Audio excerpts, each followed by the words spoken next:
Welcome to Student Live, Student Voices, an original production of HC Broadcasting. We're here to explore what matters to young people and those who care about them. Today's episode is brought to you by Joseph Financial Partners.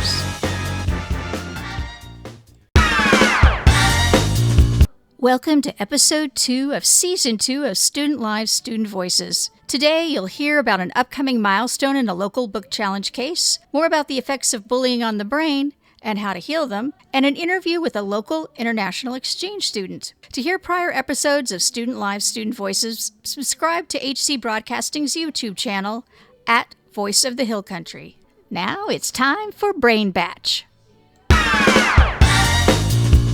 Cacao retreats are trending among millennials for their holistic benefits. These retreats focus on emotional and spiritual growth through activities like meditation, yoga, and community bonding. To clarify, cacao is the raw, nutrient-rich form from cacao beans, while cocoa is processed for baking and regular chocolate final sweet products. Ceremonial cacao from the Theobroma cacao tree has been used in Central and South American rituals for centuries. Theobromine, a mild stimulant in cacao, can lift mood and energy. Research from the Journal of Nutritional Biochemistry shows how it can boost mood by increasing serotonin, helping reduce anxiety and depression. Other studies from Frontiers in Nutrition and the Journal of Psychopharmacology highlight how it can improve focus and mental clarity by enhancing blood flow to the brain. Cacao also lowers cortisol levels, reduces stress, and promotes relaxation. Cacao is also a valuable aid for students who are studying by providing a calming break. Cacao also fosters a sense of community. A study in the complementary therapies in medicine emphasizes that cacao ceremonies provide a safe space for emotional expression, helping students process feelings, build connections, and combat isolation. With its numerous benefits, ceremonial cacao is a great fit for student wellness programs, supporting both mental and emotional health while enhancing academic success. The book challenge debate is back up before the U.S. Court of Appeals for the Fifth Circuit. On Tuesday, September 24th, the court will hear a local case that may determine how the First Amendment governs the types of books found on public library shelves. And again, this is about public libraries, not just about school libraries. The argument is considering how free speech rules apply to public library books. The case stems from the removal of 17 books during late 2021 and early 2022 from the Llano County Public Library. In a move that generated local and national attention, the county removed titles that included themes surrounding race and gender identity, citing concerns over obscenity. 7 residents responded with a lawsuit stating this act violated their First Amendment rights. In April 2022, the case of Little et al. Versus Llano County et al. Was filed in federal court. On Tuesday, a pivotal en banc hearing will unfold in the Federal Fifth Court of Appeals. An en banc hearing is one in which all the members of the Court of Appeals hear the argument. The court, located in New Orleans, Louisiana, covers federal courts in Texas, Mississippi, and Louisiana. What makes this hearing especially significant is that it will be the first time a federal appeals court directly addresses the First Amendment standards governing book removals from public libraries. The implications of this ruling may be felt well beyond Texas, potentially making its way to the Supreme Court. Advocates on both sides of the issue have filed amicus briefs in the case. An amicus brief is also a friend of the court brief.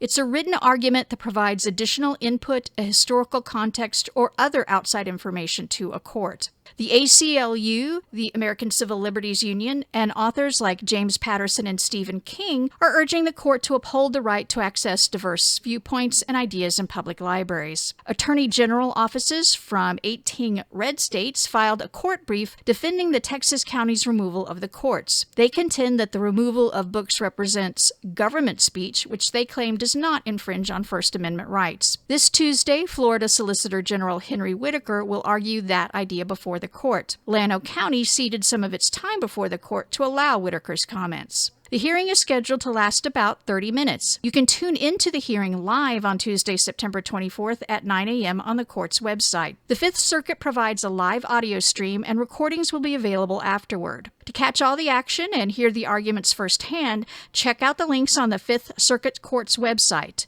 To find the correct court case, look up case number 23-50224. That's 23-50224. You can also find there the recording of the June 5th original hearing before the Fifth Circuit Court on that website. As a student, what is your perspective on book challenges in public and school libraries? If you are a student who'd like to share your opinion, email it to knafnews@gmail.com. It may show up in an upcoming edition of Student Lives, Student Voices. There is a connection between diet and mental health. Research reveals that what we eat can have an impact on our mental well-being, especially for students facing the stress of academic life. A study published in Nutrients found that following a Mediterranean diet, which is rich in vegetables, fruits, and healthy fats, is associated with lower rates of depression among university students. On the contrary, a study in the Journal of School Health discovered that students who consume processed foods and sugary snacks tend to experience higher levels of anxiety and perform worse academically.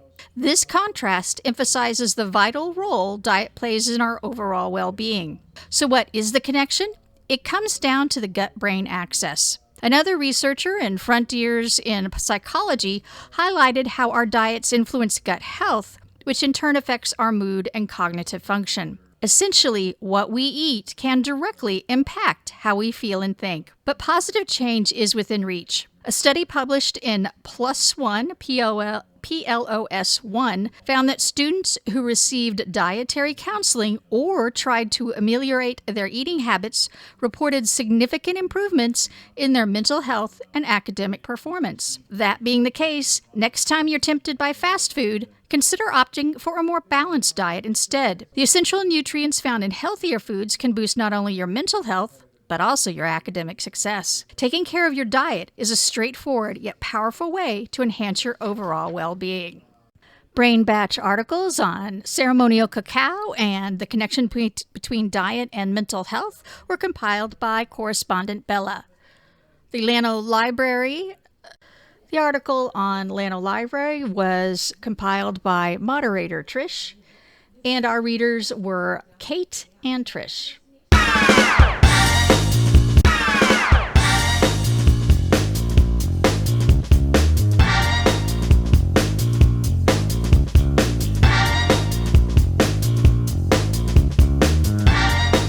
Last week, we began our multi-part interview with the author of The Bullied Brain, Heal Your Scars and Restore Your Health, Jennifer Fraser, her Ph.D. When we left off last week, we were about to discuss creating a shared vocabulary about brain biology and abuse that both adults and young people should learn. In today's segment, we also explore the medical model for viewing bullying and abusive behavior. This conversation also tackles a first-time topic for Student Life, Student Voices, when an adult is the one engaging in bullying behavior.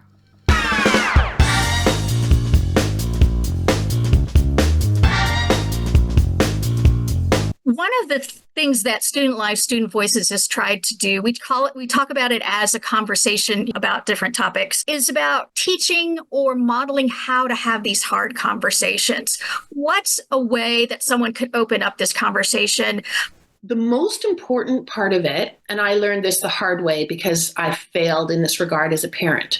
So I'll share my own story to make it really sort of come alive what the answer to this is.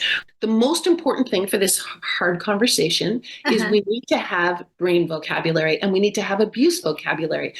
So all the coaches and teachers and school administrators and leaders and students and parents all need to have the same vocabulary.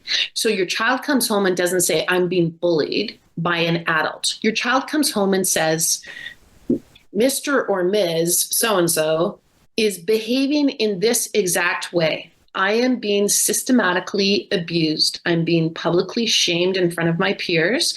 This is the language used. I've written it down. I wrote it down the day that it happened and the time where I was. And then I also wrote one line about how it made me feel. And I also wrote a line about how the other students reacted. A powerful individual publicly shames a child. Other students will laugh, not because they think it's funny. They'll laugh because they're terrified.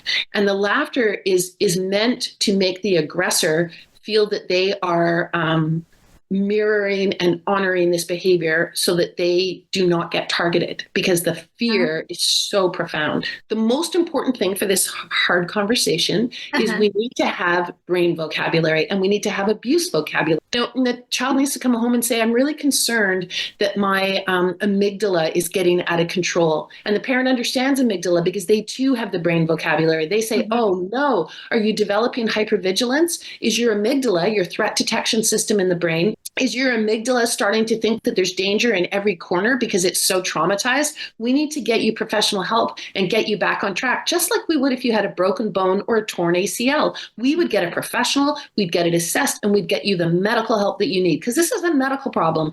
And we need to stop the adult who probably has their own trauma, not that it's an excuse, but they need to go and get better, just like they would if they had an addiction to drugs or alcohol or whatever it was. They would have to go and get help elsewhere and not be exposed to students until they were better. Same thing with abusive behaviors. It can't be fixed in the moment. It's a very serious brain issue, and they need to go and get assessed and get the help that they need and then be monitored. It's really, that's this medical shift model.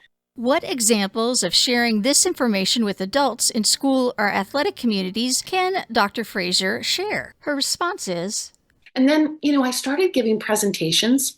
I gave a presentation, for example, at National Alliance of Youth Sports in Orlando, Florida. There were 300, mostly men in the room, and they're the heads across the USA of recreational sport programs. And so I said to them at the beginning, okay, everybody, put your hand up if you can name 5 parts of the body.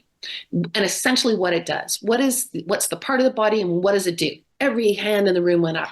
And then I said, okay, what about if I asked you 5 parts of the brain, like 5 regions of the brain, and essentially what it's involved in? And the brain, like the body, is very, very complex. It works as a vast network. You can't really separate parts out, but you can for the sake of this type of an exercise. And also for talking about brain scans and what is being seen on the brain scan.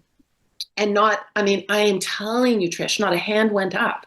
Wow. And I said to them, that's me. That's who I was before I started on this journey to figure out what bullying and abuse do to brains. If you're sexually harassing someone at work and you think it's flirtation, I can tell you right here and right now, that's not what's happening to their brain. What's happening to their brain is you are making it full of cortisol. And cortisol is a stress hormone that's not meant to be activated unless you're face to face with a predator.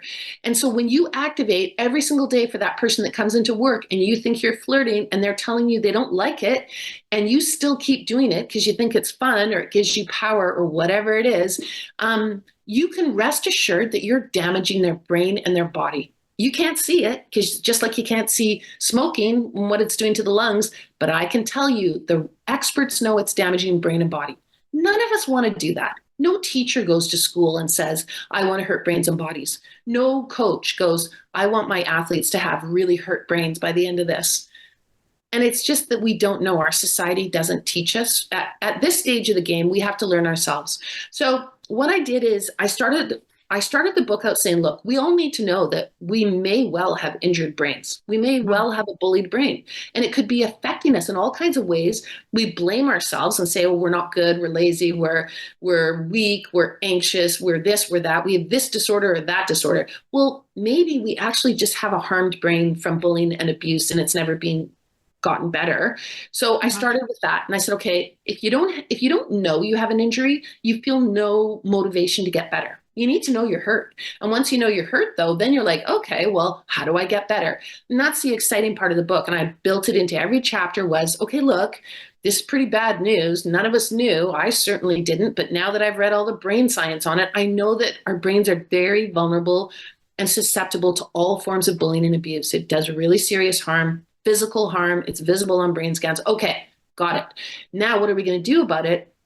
and I started to look at what are all of the exercises, what does all the research say about the different kinds of things we can do that are going to get our brains not only back to organic brain health, but make them stronger.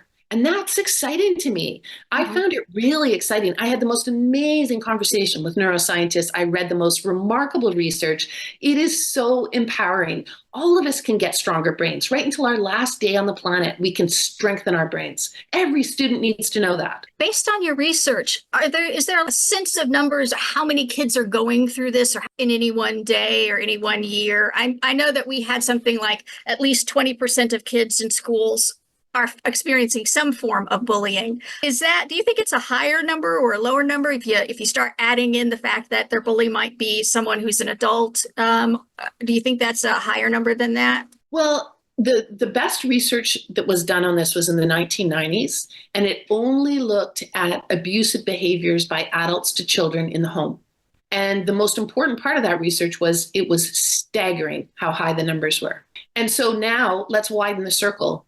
What about adults who are abusing children then at school or in sports or in arts or in clubs or at churches? Okay, so then that puts the numbers up even higher. I feel like we're at a tipping point. I truly believe the brain science is the best way to make the change. It's going to help us change, like it helped us change all the laws and the normalization and the beliefs we had around smoking. It's going to make that same change. As we continue this journey with Dr. Fraser, we're going to be asking about the specific injuries she's talking about that can happen to the brain, as well as the healing options we have available and maybe could make available. Student Lives returns after these messages.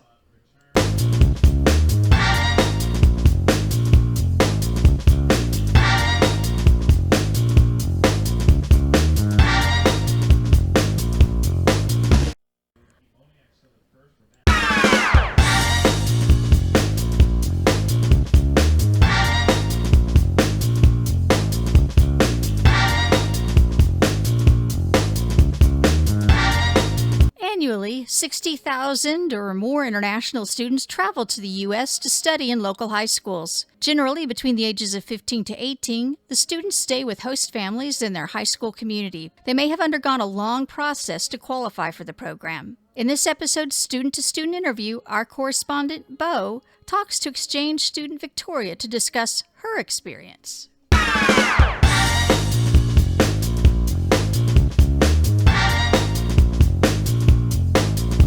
Hello, Victoria. How are you doing? I'm fine, thank you. Let's ask some questions. Okay, so Victoria here is a foreign exchange student right now. Where are you from? Well, I am from Brazil, São Paulo, Brazil. That's cool. How did you apply for the foreign exchange program at your school? Well, I wasn't at my school. The thing is, my dad did an exchange program. He told me about his experience and then I wanted to get in. And then I talked to him and he signed me up for the Rotary program. So I don't know how it works. How did you pick this place? Were there multiple places that you could pick from or? Well, there's the thing. I wanted to do this exchange program this year, but I told him like in the beginning of the year, so all of the spots that I had that I wanted to go to, they weren't like available. And then I picked, like, when my dad talked to the guys, it was like, oh, only have these options. It was like Hungary, Taiwan, and United States. Some countries like that. And I'm like, okay, United States then. What was your first option? That's gonna be rude, but UK? At least I got the English part, right? I mean, yeah. Oh, yeah. Speaking of, how long have you been like learning and speaking English and stuff? Well, in Brazil, English is actually the second language. Like, as you guys learn Spanish in class, we learn English. But I was kind of like, I had a great education because I used to go to private school. So I went to a bilingual school and I've been learning English since I was like, I don't know, 6, 7, I'm not sure. I'm not really that good at any language or like any bilingual kind of thing. I tried to learn Spanish. I failed. Sorry, Miss Geely. What did it say whenever you were deciding to come here? What kind of description did it give you about this place specifically? Oh, I was told that it was a small city. I researched the temperature and it was pretty similar to the place I used to live, but it wasn't. Here's pretty hotter, much hotter. I'd assume. Yeah, I've been told this place, they had wine things, and it has some German tradition. I heard about it, not so sure. I don't know, I've been here I think 2 weeks. I haven't explored it all yet. I should totally take you to Main Street. I need to take you to Oktoberfest, dude. I heard about that. So, Oktoberfest, from my knowledge, don't fact check me, but Fredericksburg is one of the only towns in, I want to say, Texas / the U.S. that does Oktoberfest outside of Europe, which is really cool. So many people come here for it. I was going to say, do a lot of people speak English from where you're from? Well, as I said, it's a second language, but as much as you guys, I don't know, don't pay attention to Spanish, there are some children in Brazil doesn't pay attention to English class. Yeah, you can learn pretty much English, but I don't know, education there is not as good as in America, and kids don't pay attention to class. Most of I think 30% of the population speaks English. It is common, but not that common. Are there any tips that you would give for people that are looking into doing foreign exchange programs, things that you would look out for? Well, it is my first exchange program, so I'm not sure. But the main key I would like to say is communicate, research for things, because, well, if you just say a travel, oh, I want to do an exchange program, it's not it comes to you. For Rotary, which is the exchange programs that I am going to, the main thing is about contacts. So I just got here because of my father, so it is a contact-based thing, but look it up. There are many others exchange programs. Is there any questions that you have so far about just being here? Any questions about the town or what to do? Anything you're looking forward to? Yeah, I want to visit the city, see the main attractions, all stuff like that. What's your favorite part about Fredericksburg so far? I think it's a really beautiful city. I'm used to one kind of nature and all that stuff, so I like to think that Fredericksburg for me is a bunch of trees were photoshopped in, cause in Brazil there's a lot of trees. I talked about this in my presentation today because I had to do a presentation, and Brazil is the most biodiverse country in the world, so we have a lot of nature and all that stuff. Then I go to Texas and it's plain Yeah. a tree, and I'm I don't know, that sounds like a picture took straight from Wikipedia, man. But it's a really nice city. People have been really nice here. What's the hardest part about moving literally across to another country? Well, I would say the most obvious answer is obviously communication, because my brain works in Portuguese, not in English, so sometimes that's hard. But besides that, I don't know, I think I'm pretty lucky because I haven't got any real problems yet, but I don't know, maybe the hardest thing? I think it's there is the culture part, because there are things that I'm not used to here, but yeah. The boots and the spurs. Yeah, but yeah, that's it. I think the biggest shock that I have is in Brazil, classes doesn't it is a single class and the teachers are the ones to move, not the students. So that's been a really difference for me. That would kill me. You just stay in the chair and then the teachers come in. That would be so boring, dude. I don't know. Oh, so you have only one class? Yeah, we don't have the option to choose which class we want to do. We have mandatory classes. Huh. But you did get to choose all the ones that you have this. Yeah.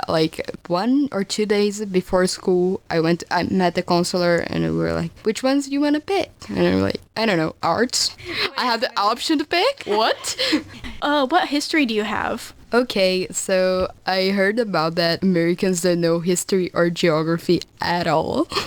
So when I like get to pick my classes, I was like, okay, I'm not gonna do just US history because US history is just about the US and I want to hear about all of the world. So I picked US history and world history. I'm regretting that decision already because I've been having the same thing for like 2 classes. But history there used to be like, we have world history and Brazil's history. I don't know how that works here yet. I'd imagine that it's really weird with like English class because even kids here struggle with English class. Like, I know, not to point anyone out or anything, but I know people here that struggle with English, and most of it it's like how you write an essay, you know, how to properly speak, how to do all these things. So I'd imagine that it's really weird. I don't know. It's not something that you've been learning recently, I'd assume. Yeah, something that I got mad about is like US history teacher made me do an US citizenship test. How am I supposed to know that? I just came here like 2 days of school. I don't know that. And I think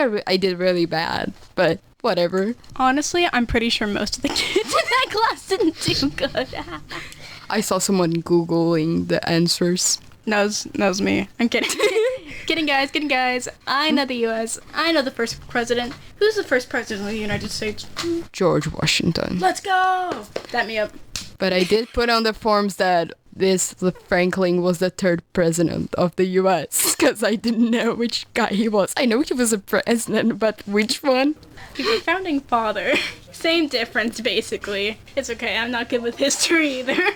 Is there any concerns that you have about moving back or any difficulties moving over here in the process? Like, my whole family, the whole country will move on without me. So I think, like, I'm gonna miss a lot there. But I'm also, like, pretty concerned about, I don't know, maybe have, like, if the school didn't take my records in, because they're different, and maybe I'll have to really repeat the year. That's something I don't want to happen. I'm pretty sure it will not, but I'm not sure. You can be sure. Well, it's nice having you on, Victoria. It was nice having you on. Thank you so much for coming over here. I need to say thank you. It's a big opportunity. I've never been to the radio before. Yeah, of course. Thanks for listening to episode 2 of Student Live, Student Voices for Season 2.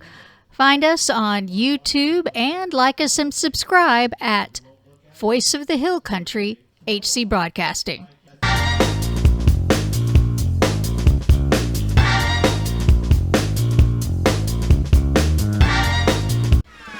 If you or someone you know is struggling, please contact the National Crisis Helpline at 988 or contact your local mental health and developmental disabilities agency. In Gillespie County, you can call toll-free to 888-290-4777. For the Texas Agri-Stress Line for those working in the agricultural sector, call or text 833-897-2474. Thanks for joining us for Student Live, Student Voices, an original production of HC Broadcasting. Every Sunday, we explore what matters to young people and those who care about them. Today's episode was brought to you by Joseph Financial Partners. You can also catch past episodes on our YouTube channel, HC Broadcasting at the Voice of the Hill Country. Don't forget to subscribe and like.